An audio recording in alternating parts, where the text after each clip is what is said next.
You know what we do too much of? We beat ourselves up instead of building toward a new future. Like whatever. I know me. Like right now, I got certain dreams and goals I want to fulfill, and they don't. I don't seem. I don't feel like it's moving. You know, and sometimes I say, if I never worked hard before, um, then I would have to build something. But I feel like I spent a lot of times beating myself up for what I think I didn't build, instead of looking toward the future of what can be built. And you know, another thing that I think I miss, I think I also miss celebrating the now. I think I spent so much time in my life. I know I've spent so much time in my life trying to build something great that would help people and also make me wealthy enough to give more and just live well, you know? And I think that in my drive toward a future that I had in my head, I wasn't celebrating or fully investing in what's now. You know, I think I end every podcast on the Dear Brother podcast. By the way, my name is Christian. I host the Dear Brother podcast and the Dear Sister podcast on YouTube. I also have another podcast called The Rested Leader. I do have videos over there, but I'm turning that. I'm turning it into a thing about the Rested Leader, because I pastored for 25 years. And so I think, again, I'm a builder. You know, when I was a pastor, I wanted to build. I started on a campus, built an incredible campus ministry, and started doing it around different colleges. Like, not because I even knew what I was doing. I was a kid, but I always want success. And let me cut to the chase, because something came to me the other day. Maybe my problem is that I made success my idol. You know what I mean? Success can become an idol to us. It really can. It can become an idol in a place where you chase it so much that you're not celebrating nothing else. Almost like you're not good enough unless you get there. You know, you're not really gonna celebrate yourself till you get there. It's like we so want to see the end of a thing that. And I wouldn't say rush the process. That's cliche-ish. I don't think some of us dreamers out there, you're not rushing the process. What you really doing is you just really see that end. Especially some of y'all that worked a long, hard time.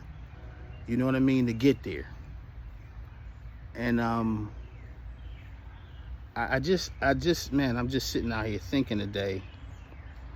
One, did I make my success my idol? Two, are we living enough in the now? You know what I mean? And the reason I shot a video, because even though this was a personal moment in my life, I paused because I said, you know what? I guess it's the teacher in me. What I really am is a teacher.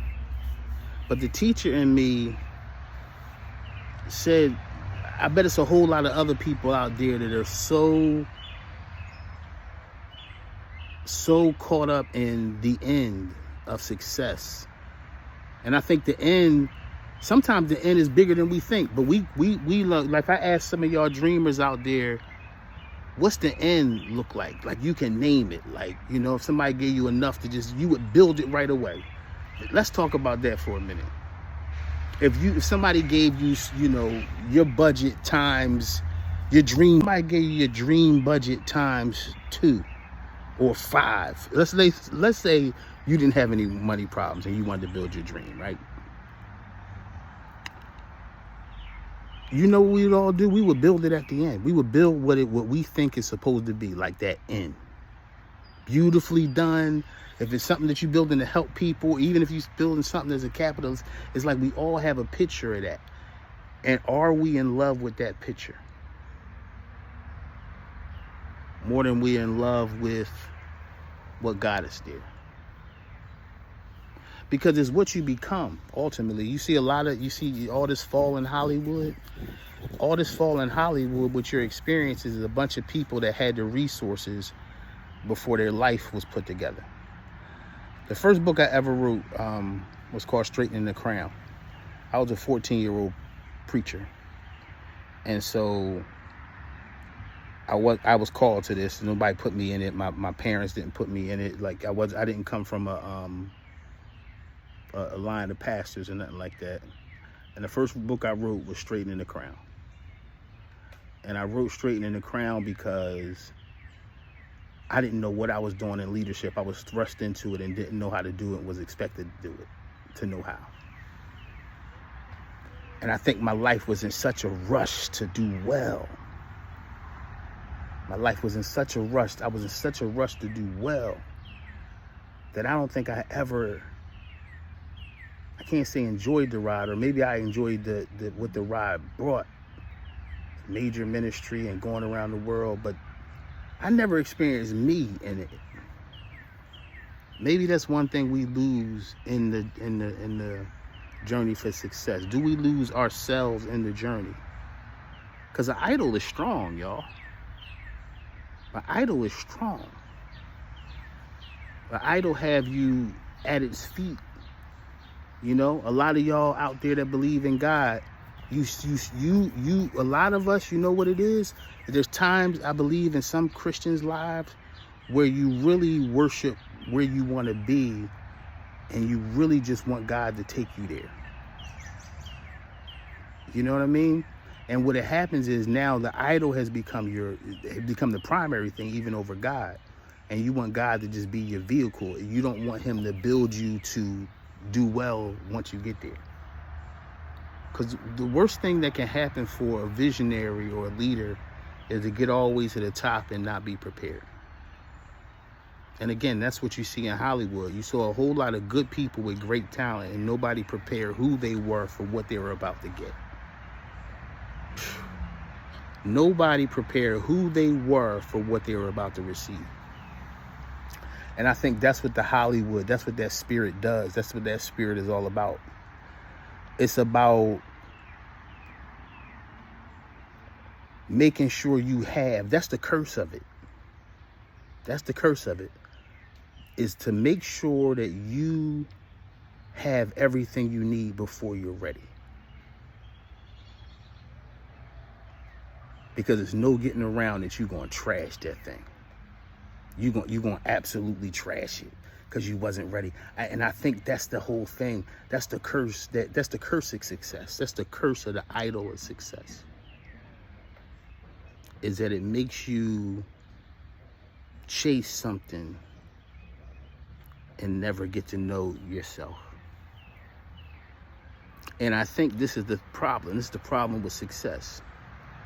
You get all the way to success and then realize that, who am I? And so now you think you can buy your way to who you are. You know, the Bible starts with a man in a garden and it ends with a man in a garden. I think that's the premise of life. That's the premise of life, where you go around and through all kinds of patterns that make up the processes of your life, and you really just get back to who you were in the very beginning. And maybe that's success. Like who you were without the pressures of life, who you were before trauma and things like that sit in. And I'm not going to talk a lot about the pain, because we all know the pain. Nobody got to teach us about the pain of the process of life. But we all want success. But what is success? What if we redefine what success is? I mean, who am I? I'm nobody. But what if we redefine success? Would more peace happen in our life if we redefine success? And I'm not saying put away your dreams. I'm just saying love the you that's going there instead of where you're going to. That's the key, man. Love the person going there more than you love the idea of getting there. That would be a good book. Wow. We all are losing because, and we live in this world that teaches us, it teaches us to lose. It teaches us to lose ourselves and gain something else. That's why you see all these people like, yo, the people trying to move out the country, and you see people saying, look, I'm trying to live off the grid, and you see people really getting tired of this system. Because what's the system? I think we got a name for the system. Again, who am I? I'm just talking. After a lot of years of suffering, I'm just talking, but maybe I'm saying something. Maybe we need to redefine what success is, and maybe we would all be at more peace as we strive, because what we're striving for is to be who you were before. And you know the road there, or how do I get there? The road there is starting to let go of things in your life that you had to be for other people. And I'm not talking about parenting. You make your kids, you're responsible for them. But I'm talking about the you before, like you married the wrong person, or the you before, you know, that's a whole nother idea. That's a whole nother podcast, or this is Christian thoughts. I'm gonna give y'all more of these. But getting rid of all the stuff in your life that made you unsure of yourself. Maybe even journaling, like, yo, what area of my life I'm unsure about? What area of my life am I unsure about myself? And then start really adjusting that area in your life where you're not walking beneath your privilege no more. See, that's gathering you instead of worry about everybody else. See, this is researching your life. David asked for it in the Bible. David said, search me, O God, see if there's any wicked way in me. You know what? You know the most wicked, you know the beginning of wickedness? Leaving who you were to try to be something else, not knowing you were full already. That's the wickedness, not the wickedness of you, it's the wickedness of Satan. I don't want them to know who they are. See, that's what the idol of success will do to you. I don't want you to know who you are. I just want you to chase what you want. Because imagine if you knew who you were, what you were chasing was so small compared to what you should do and be in life. What if it's too small? What if you're thinking too small? What if you just got to release yourself to it and enjoy the day? That's my encouragement. Some of y'all that stayed with me this long, man, wow, thank you.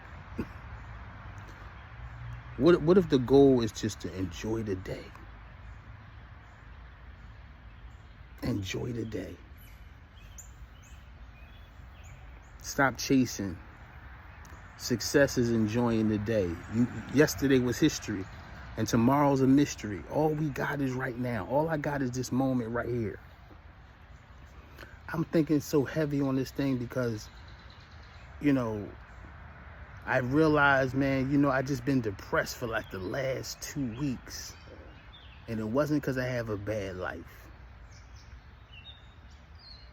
It was because I wasn't enjoying the little good life I got.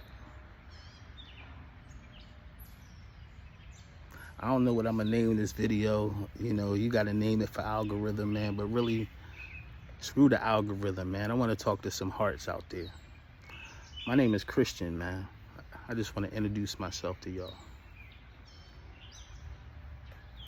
The boy preacher, wound up a boy pastor, I became a boy husband. I was a boy leader that everybody expected the best from, so I chased it. I chased what I thought I had to be. I chased what I thought I had to be. And it took me 45 years to agree with myself. Phew. Instead of all the other stuff I thought I had to agree with. They call me pastor. I gotta agree with that. I gotta be that. Not that being a pastor is bad, but okay, I gotta be that. But I'm also a kid at the same time. All right, you know, I'm a dad now. All right, I gotta.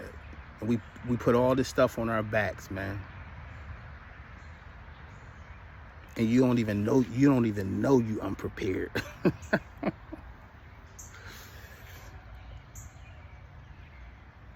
Next thing I know, I'm 27. Two of the greatest things in my life happened when I was 27. I started my life as a missionary. First place I ever went was Zimbabwe. And I also lost my daughter and my father within 4 months. Dang, they get out here. They get out here when they get nice, don't it? These bugs, they get out here. You know, but I lost my dad and my daughter in 4 months. I had triplet girls, and I lost the oldest baby, the heaviest one. She was 1 pound, Lydia. Lost my child, and then I remember my dad sitting over my right shoulder, looking. And I stared at him. The first time I ever seen that strong man cry like that. And I remember him just putting his right arm on my shoulder while I'm looking at my baby in that casket.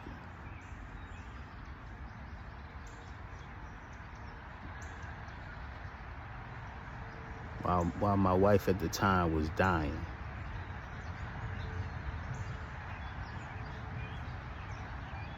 Because the babies had wrecked her body. And she wound up very sick on dialysis. Very sick on dialysis. And I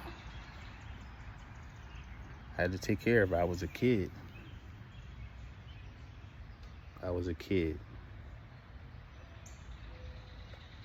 just a kid, yo. 27 with a wife that had died at one point. I remember them calling me. I just had our first child, Caleb. I remember them calling me. I was sleeping at my mother's house because we had a house in Jersey, and I was sleeping at my mother's and my father's house because I needed to be close to the hospital. I remember Caleb being a little baby on my chest. That dude stuck to me like glue. My little guy. And I remember preaching a sermon that Sunday called "Don't Lose Your Mind When You Lose Your Lazarus." And by midnight, the doctors called me and told me that she was in trouble and I needed to get there. I get there and her body is just full oxygen, swaying her body. She was not even there. I was just a kid, man.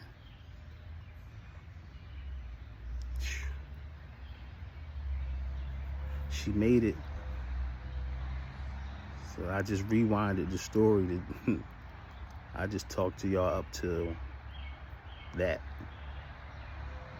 See, I guess I started off this video talking to y'all about dreamers because I've been a dreamer all my life. And I handled a lot of pain. I just told you a little tidbit, but I'm gonna finish this story. This is what the podcast is gonna be now, y'all. See, I could teach y'all all the principles, which I have in all them other videos, or I could just tell y'all where those principles came from. I'm gonna give y'all where those stories came from. Hey man, my name is Christian. I got a story to tell. Peace.